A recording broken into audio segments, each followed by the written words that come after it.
Hey everybody, welcome back to Video Game Mess. So, Tarek, you knew full well I was going to be making this video. That is because it's often said you can't keep a good man down, but you can't keep an Alejandro down as well. That is because Alejandro Martin of SuperSEGA FPGA fame is back with a brand new video game project.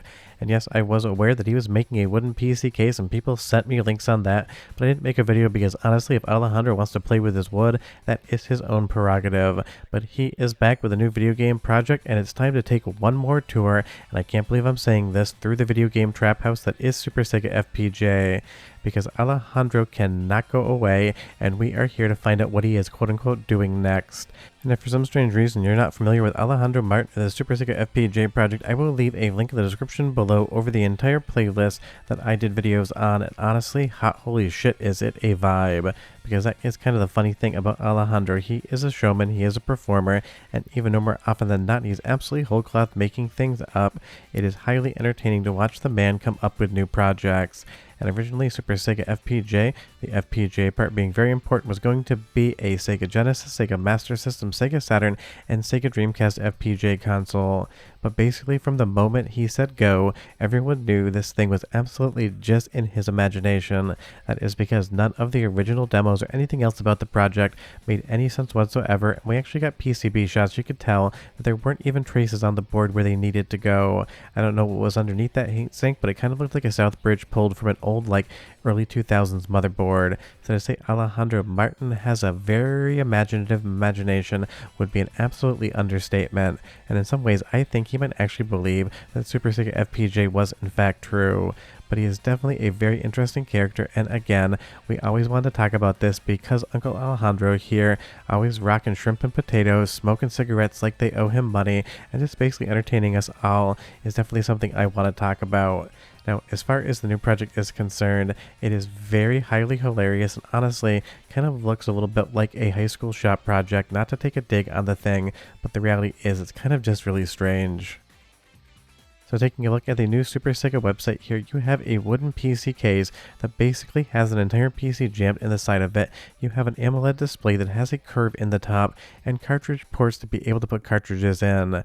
And it is stated that it's 100% emulation, so at least on the technological front, not like I would recommend you buy this thing, it would actually function because you can get cart readers to plug into your computer and run them any day of the week.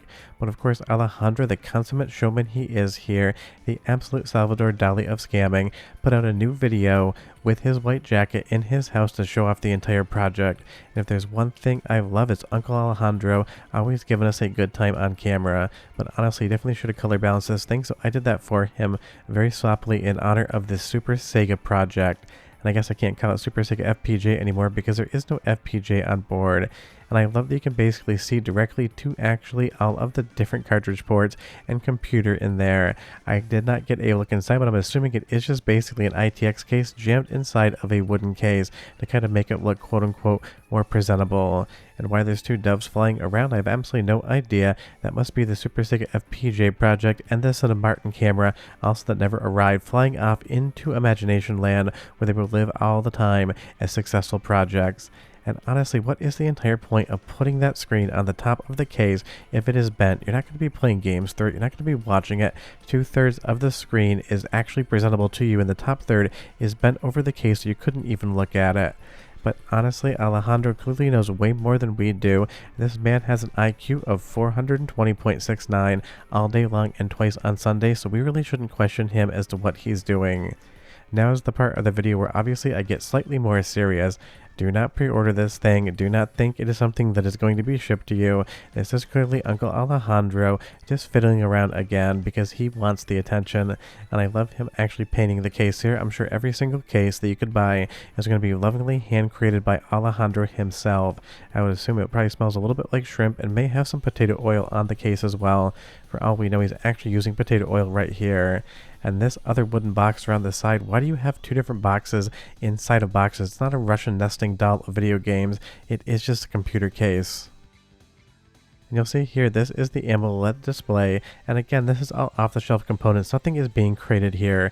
PC in a wooden box, AMOLED display connected to it, some off-the-shelf, probably from AliExpress, cart readers for your games, and software emulation in the background. So it's obviously just all components you can purchase and all software emulation you can buy for free. So unless you really want a wooden PC case from Uncle Alejandro, I don't even get the idea of this project whatsoever. Outside of the fact that it's clearly designed to get some pre-order cash coming in, so maybe Alejandro can buy another Lamborghini, or maybe some more shrimp, or maybe even another motorcycle. And this black screen is intentional here. This is how the video goes. And then you just basically have Alejandro doing Alejandro stuff. And that is maybe the most entertaining thing here. There is just something about this man's personality. There is no quit. And I love that there's a cinema camera with a very expensive prime lens on it. Yet somehow all of the videos look absolutely like they were shot on iPhone. It's one of those things. I just don't understand anything about SuperSEGA FPGA, about Alejandro, or anything else. It is basically like an imagination land where he is absolutely just the ruler and leader of these great ideas, and he just runs with it. And I don't even understand why he's showing these cinema camera shots, other than the fact that it looks like he's using a red mag inside the PC for storage. If you're not familiar, red cameras have what they call red mags, basically just a hard drive in a custom enclosure that costs way more than it should. And it's one of those things. I think that's what he's trying to say here, but again, trying to understand how Alejandro Martin thinks is like trying to figure out when the heat death of the universe is going to occur. And you could guess and you could guess, but it's probably just going to be a surprise to you.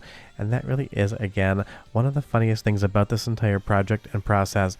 It's just absolute chaos. It is like a car crash and dumpster fire got together, and you just get to watch from the sidelines. But I will say he definitely improved his set because there wasn't any random paint on the back of the television that time.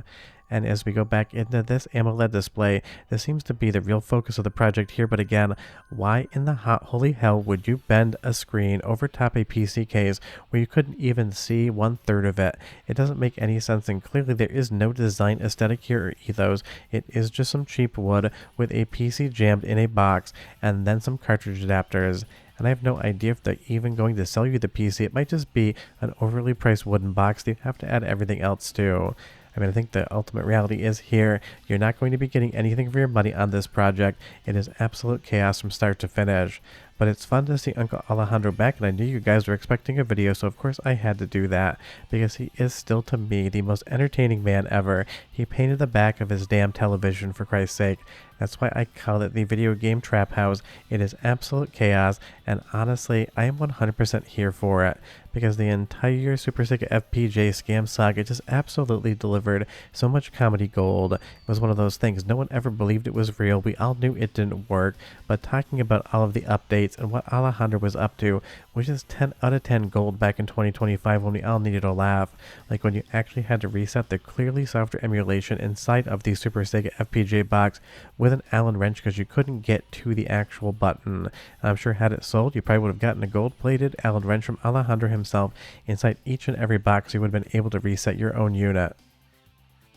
And I get it, I'm just making this video for fun because I love that he called it vaporware and even blew smoke at the camera, but that's exactly what it was. This project never existed. There was never a Dreamcast FPGA core whatsoever. There was never any chance of this actually doing anything other than taking pre-order money in. But in the end, I did talk with a few people I knew who would definitely pre-order this thing just to see what happened, and they were actually refunded their money. So the funny thing is, no one actually lost anything on the SuperSEGA FPGA scam saga. Everyone was made whole, so really it's kind of hard to point to anything and say, well, this guy definitely took from other people. That's why the entertainment factor still reigns supreme, but really there isn't a quote-unquote victim of his absolutely ridiculous projects. Now that isn't to say that it hasn't happened before. The Cinemart and Cinema Camera definitely took people's money and then went bankrupt, and he also apparently had a cell phone kind of like prepaid card company and even a mountain bike company that have run away with money. But old dancing fool Uncle Alejandro here, Salvador Dali of Scans, Ron Jeremy of Spain, the Shrimp and Potato Man himself is back. He's here, and you know damn well it's going to be an entertaining ride. But don't expect me to make a video every single time he updates something, because honestly I was kind of quote-unquote done with Alejandro. But of course, because he's back, I knew you guys were expecting this, and I figured we'd have some fun this morning. So unless something absolutely goes off the rails and that dumpster fire also jumps a shark, it's not going to be something that we're going to be talking about all the time on on the channel, because now it really is leading away from video games. A cart slot on a PC, not really anything all that entertaining as far as the technology is concerned, but honestly, the number one bit of technology Alejandro knows how to use is his cell phone camera to make these ridiculous YouTube videos. But we all win when stuff like this happens, because we get to see Uncle Alejandro one more time touring us through the video game trap house with another absolutely 10 out of 10 shithouse rat crazy idea, and that is always going to be fun. Sure to that, we'll see you guys next time. Bye bye.